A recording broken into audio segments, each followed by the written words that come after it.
ಎಲ್ಲರಿಗೂ ನಮಸ್ಕಾರ.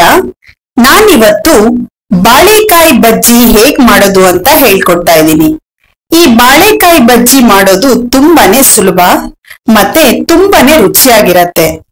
ನೀವು ಈ ಬಾಳೆಕಾಯಿ ಬಜ್ಜಿನ ಟೀ, ಕಾಫಿ ಜೊತೆ ಅಥವಾ ಊಟಕ್ಕೆ ಸೈಡ್ಸ್ ಆಗಿ ಕೂಡ ತಿನ್ಬೋದು. ವಿಡಿಯೋ ಸ್ಟಾರ್ಟ್ ಮಾಡೋ ಮೊದಲು ಇನ್ನು ಯಾರೆಲ್ಲ ನಮ್ಮ ಚಾನಲ್ಗೆ ಸಬ್ಸ್ಕ್ರೈಬ್ ಮಾಡಿಲ್ಲ ದಯವಿಟ್ಟು ಸಬ್ಸ್ಕ್ರೈಬ್ ಮಾಡಿ. ಹಾಗೆ ಪಕ್ಕದಲ್ಲಿ ಬರುವ ಬೆಲ್ ಬಟನ್ ಅನ್ನ ಪ್ರೆಸ್ ಮಾಡಿ. ಬಾಳೆಕಾಯಿ ಬಜ್ಜಿ ಮಾಡ್ಲಿಕ್ಕೆ ಏನೆಲ್ಲ ಇಂಗ್ರೀಡಿಯೆಂಟ್ಸ್ ಬೇಕು ಅಂತ ಡಿಸ್ಕ್ರಿಪ್ಷನ್ ಬಾಕ್ಸ್ ನಲ್ಲಿ ಕೊಟ್ಟಿರ್ತೀನಿ, ದಯವಿಟ್ಟು ಚೆಕ್ ಮಾಡಿ. ಈಗ ಬಾಳೆಕಾಯಿ ಬಜ್ಜಿ ಹೇಗ್ ಮಾಡೋದು ನೋಡೋಣ. ಬಾಳೆಕಾಯಿನ ಹೀಗೆ ಎರಡೂ ಕಡೆ ಕಟ್ ಮಾಡ್ಕೊಳ್ಬೇಕು. ಕಟ್ ಮಾಡ್ಕೊಂಡಾದ್ಮೇಲೆ ಪೀಲ್ನ ಕ್ಲೀನ್ ಆಗಿ ತಕ್ಕೊಳ್ಬೇಕು. ದಯವಿಟ್ಟು ಫೇಸ್ಬುಕ್ ಪೇಜ್ ನ ಫಾಲೋ ಮಾಡಿ. ಹೀಗೆ ತಕೊಂಡ್ಮೇಲೆ ಬೌಲಿಗೆ ಹಾಕಿ ವಾಶ್ ಮಾಡ್ಕೊಳ್ಬೇಕು. ವಾಶ್ ಮಾಡ್ಕೊಂಡ್ಮೇಲೆ ಸ್ಲೈಸ್ ಆಗಿ ಕಟ್ ಮಾಡ್ಕೊಳ್ತಾ ಇದ್ದೀನಿ. ನಿಮ್ಗೆ ಯಾವ ಶೇಪ್ ಅಲ್ಲಿ ಬೇಕೋ ಆ ಶೇಪ್ ಅಲ್ಲಿ ನೀವು ಕಟ್ ಮಾಡ್ಕೊಳ್ಬಹುದು. ನೋಡಿ, ಈ ತರನು ಕಟ್ ಮಾಡ್ಕೊಳ್ಬಹುದು.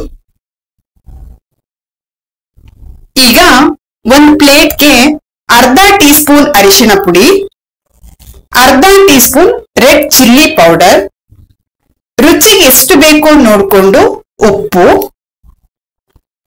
1 ಟೀ ಸ್ಪೂನ್ ಆಗುವಷ್ಟು ಶುಂಠಿ ಬೆಳ್ಳುಳ್ಳಿ ಪೇಸ್ಟ್,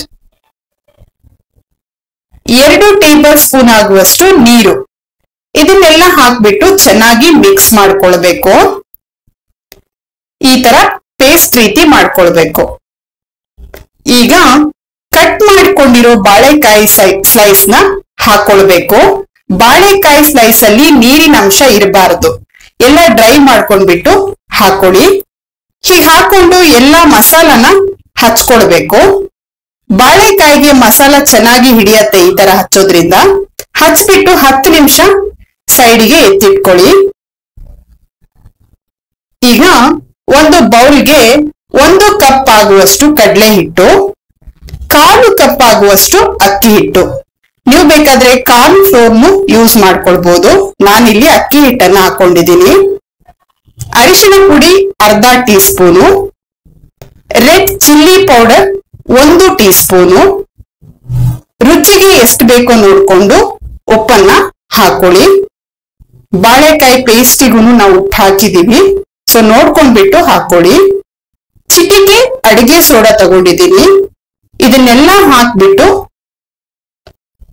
ಸ್ವಲ್ಪನೇ ನೀರನ್ನ ಸೇರಿಸ್ಕೊಂಡು ಮಿಶ್ರಣನ ಕಲಿಸ್ಕೊಳ್ಬೇಕು. ಜಾಸ್ತಿ ನೀರನ್ನ ಹಾಕೊಳ್ಬೇಡಿ, ಯಾಕೆಂದ್ರೆ ಮಿಶ್ರಣ ತೆಳುಗೂ ಆಗ್ಬಾರ್ದು, ದಪ್ಪನೂ ಆಗ್ಬಾರ್ದು. ಸೊ ಹೀಗೆ ಸ್ವಲ್ಪನೇ ನೀರ್ ಹಾಕೊಂಡು ಕಲಿಸ್ಕೊಡಿ. ಇನ್ನು ಯಾರೆಲ್ಲ ನಮ್ಮ ಚಾನೆಲ್ಗೆ ಸಬ್ಸ್ಕ್ರೈಬ್ ಮಾಡಿಲ್ಲ ದಯವಿಟ್ಟು ಸಬ್ಸ್ಕ್ರೈಬ್ ಮಾಡಿ. ಹಾಗೆ ಪಕ್ಕದಲ್ಲಿ ಬರುವ ಬೆಲ್ ಬಟನ್ ಅನ್ನ ಪ್ರೆಸ್ ಮಾಡಿ. ನಾವು ಹಾಕುವಂತಹ ಹೊಸ ವಿಡಿಯೋಗಳು ನಿಮಗೆ ನೋಟಿಫಿಕೇಶನ್ ಅಲ್ಲಿ ಬರುತ್ತೆ. ನೋಡಿ, ಈ ಹದ ಬಂದ್ರೆ ಸಾಕು. ಈಗ ಒಂದ್ ಪಾತ್ರೆಯಲ್ಲಿ ಆಯಿಲ್ ನ ಹಾಕಿ ಆಯಿಲ್ ಚೆನ್ನಾಗಿ ಕಾಯಿಸ್ಕೊಳ್ಬೇಕು. ಆಯಿಲ್ ಚೆನ್ನಾಗಿ ಕಾದ್ಮೇಲೆ ಏನ್ ಸ್ಲೈಸಸ್ ಮಾಡ್ಕೊಂಡಿದ್ವಲ್ಲ ಅದನ್ನ ಹಿಟ್ಟಿನಲ್ಲಿ ಅದ್ಬಿಟ್ಟು ಒಂದೊಂದೇ ನಿಧಾನಕ್ಕೆ ಬಿಟ್ಕೊಳ್ಬೇಕು. ಬಜ್ಜಿ ಎಣ್ಣೆಗೆ ಬಿಡುವಾಗ ಎಣ್ಣೆನ ಹೈ ಫ್ಲೇಮ್ ಅಲ್ಲೇ ಇಟ್ಟು ಬಿಟ್ಕೊಳ್ಳಿ. ಬಜ್ಜಿನ ಬಿಟ್ಟಾದ್ಮೇಲೆ ಮೀಡಿಯಂ ಫ್ಲೇಮ್ ಅಲ್ಲಿ ಇಟ್ಟು 10 ನಿಮಿಷ ಬೇಯಿಸ್ಕೊಂಡ್ರೆ ಸಾಕು. ದಯವಿಟ್ಟು ಫೇಸ್ಬುಕ್ ಪೇಜ್ ನ ಫಾಲೋ ಮಾಡಿ. ಇನ್ನು ಯಾರೆಲ್ಲ ಸಬ್ಸ್ಕ್ರೈಬ್ ಮಾಡಿಲ್ಲ ದಯವಿಟ್ಟು ಸಬ್ಸ್ಕ್ರೈಬ್ ಮಾಡಿ. ಹಾಗೆ ಪಕ್ಕದಲ್ಲಿ ಬರುವ ಬೆಲ್ ಬಟನ್ ಅನ್ನ ಪ್ರೆಸ್ ಮಾಡಿ. ನಾವು ಹಾಕುವಂತಹ ಹೊಸ ವಿಡಿಯೋಗಳು ನಿಮಗೆ ನೋಟಿಫಿಕೇಶನ್ ಅಲ್ಲಿ ಬರುತ್ತೆ. ದಯವಿಟ್ಟು ಬುಜ್ಜಿಸ್ ಕಿಚನ್ ಚಾನೆಲ್ಗೆ ಸಪೋರ್ಟ್ ಮಾಡಿ.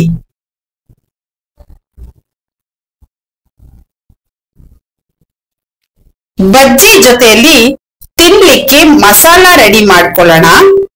ಬಜ್ಜಿನ ಹಾಗೆ ತಿನ್ನೋದಕ್ಕಿಂತ ಈ ಮಸಾಲ ಜೊತೆ ಒಮ್ಮೆ ತಿಂದು ನೋಡಿ, ರುಚಿ ಅಂತೂ ತುಂಬಾನೇ ಚೆನ್ನಾಗಿರತ್ತೆ.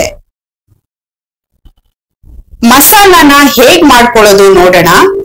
ಒಂದು ಬೌಲ್ಗೆ ಒಂದು ಬಿಗ್ ಸೈಜ್ ಆನಿಯನ್ ನ ಸಣ್ಣಗೆ ಕಟ್ ಮಾಡಿ ಇಟ್ಕೊಂಡಿದ್ದೆ, ಅದನ್ನ ಹಾಕೊಂಡಿದ್ದೀನಿ.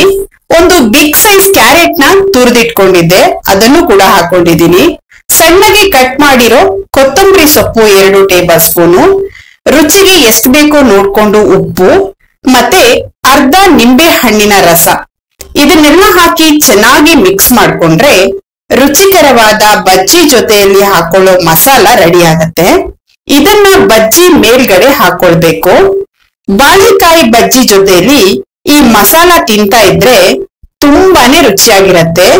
ನೀವು ಮನೆಯಲ್ಲಿ ಒಮ್ಮೆ ಟ್ರೈ ಮಾಡಿ ಹೇಗ್ ಬಂತು ಅಂತ ಕಮೆಂಟ್ ಮಾಡಿ.